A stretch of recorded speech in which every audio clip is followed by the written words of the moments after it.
Could Ollie be the prototype? Throughout our time in Playtime Co., we've been guided by Ollie to confront Catnap and the prototype.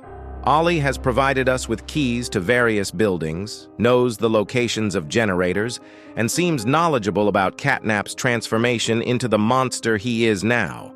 Moreover, he's aware of the shrine dedicated to the prototype, even though it's located in a cave without any visible cameras.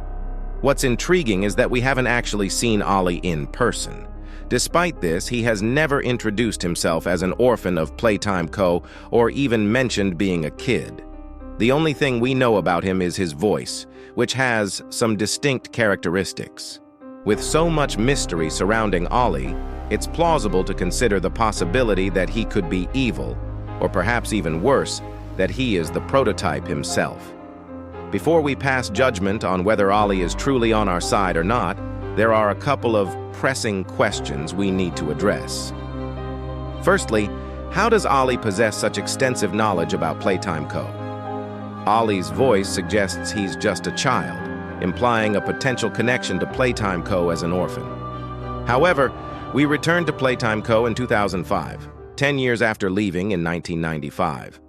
Considering the age of other orphans, like Theodore Grano, who was born in 1983 and turned into Catnap at age 12, it's improbable that Playtime Co. would experiment on children much younger than 12. Even if Ollie was 2 or 3 years old during the Hour of Joy, surviving until our return at age 12 to 13 seems implausible.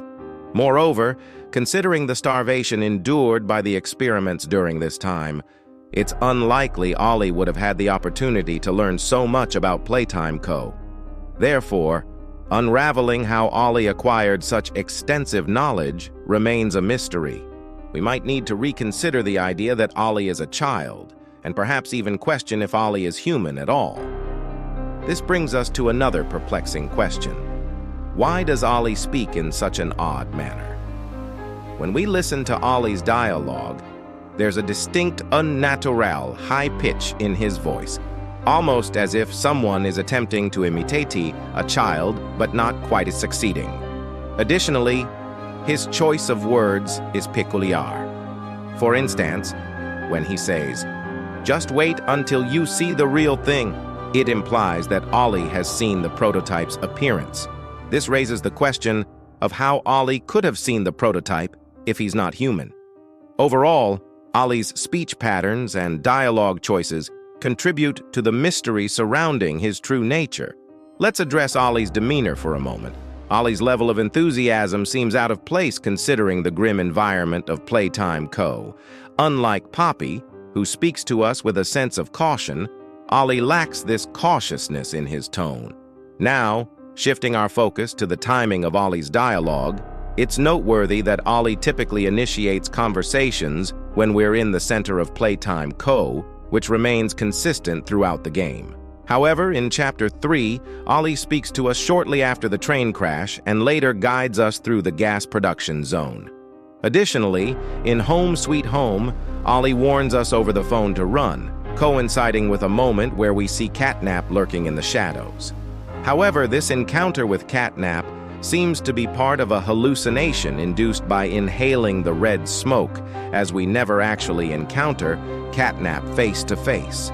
Moreover, upon waking up, we find ourselves still inside Home Sweet Home, suggesting Catnap wasn't physically present to harm us while we were unconscious.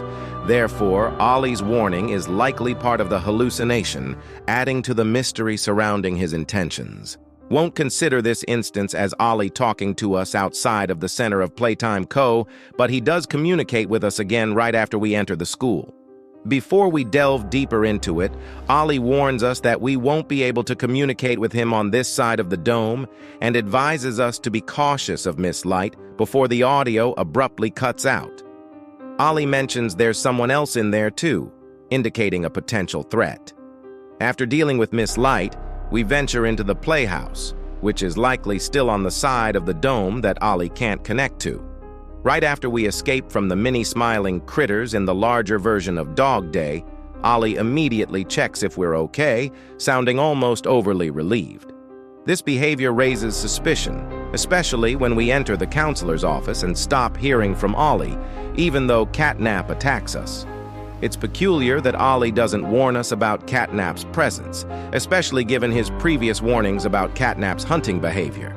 The absence of communication from Ollie in the offices until we leave further adds to the mystery. What happens next is crucial.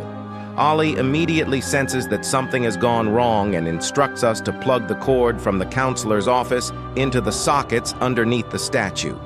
He urgently emphasizes the need to reach 100% power. It's probable that Ollie wasn't aware we were attacked by Catnap, but it's highly suspicious that he stops mentioning Catnap right after becoming more prominent in our communications. After we plug in the cord, Ollie instructs us to take the large battery to the gas production zone so we can get out of here. A statement of significant importance. As we approach the battery socket, Catnap enters the room from a small door on the right, almost as if he were expecting us, and then we proceed to flee from him using an elevator. Upon reaching the safe room, we must defend against Catnap for 5 minutes while he attempts to break in. Finally defeating him with the overcharged green hand from the grab pack, the prototype descends through the hatch in the ceiling, and Catnap begins to pray to him. Surprisingly, the prototype plunges his hand into Catnap, killing him instantly, and brings him up into the hatch. However, after all these events, including diverting the red smoke and reuniting with Poppy, the chapter concludes with a significant cliffhanger, yet we don't hear from Ollie at all. I'm inclined to believe this was intentional. What's particularly puzzling about all this is that after leaving Home Sweet Home, we're attacked by Kissy Missy, and Poppy reassures her that we didn't do anything wrong and that we're here to help. But she also says, "I'm glad that Ollie could help you." To get to this point, Ollie was instrumental, as he's the reason we found you at all. Okay, so Poppy had some interaction with Ollie, indicating some level of familiarity. However, after Poppy shows us the Hour of Joy tape, where she mentions they killed everyone, it's reasonable to expect some reference to Ollie if he were a survivor of the Hour of Joy. Since there's no mention of Ollie in relation to the Hour of Joy, it suggests he wasn't part of it and likely entered Playtime Co. in a different manner. He couldn't have joined after the events due to his extensive knowledge. Even if he were involved, he wouldn't still be a child, as Poppy stated that they killed everyone. This leads to the conclusion that Ollie isn't who he appears to be, and I believe he's not even human. Considering all the evidence presented, it's plausible that Ollie is actually the prototype in disguise, posing as a child in a random location within Playtime Co. Ollie's access to keys, knowledge of the dome, and ability to observe us while we navigate Playtime Co.'s main area raise suspicions. It's unclear how a child could have gained such access and knowledge. Additionally, Ollie seems to have a pre-existing relationship with Poppy, despite her reluctance to provide any details about him. This raises doubts about Poppy's true intentions.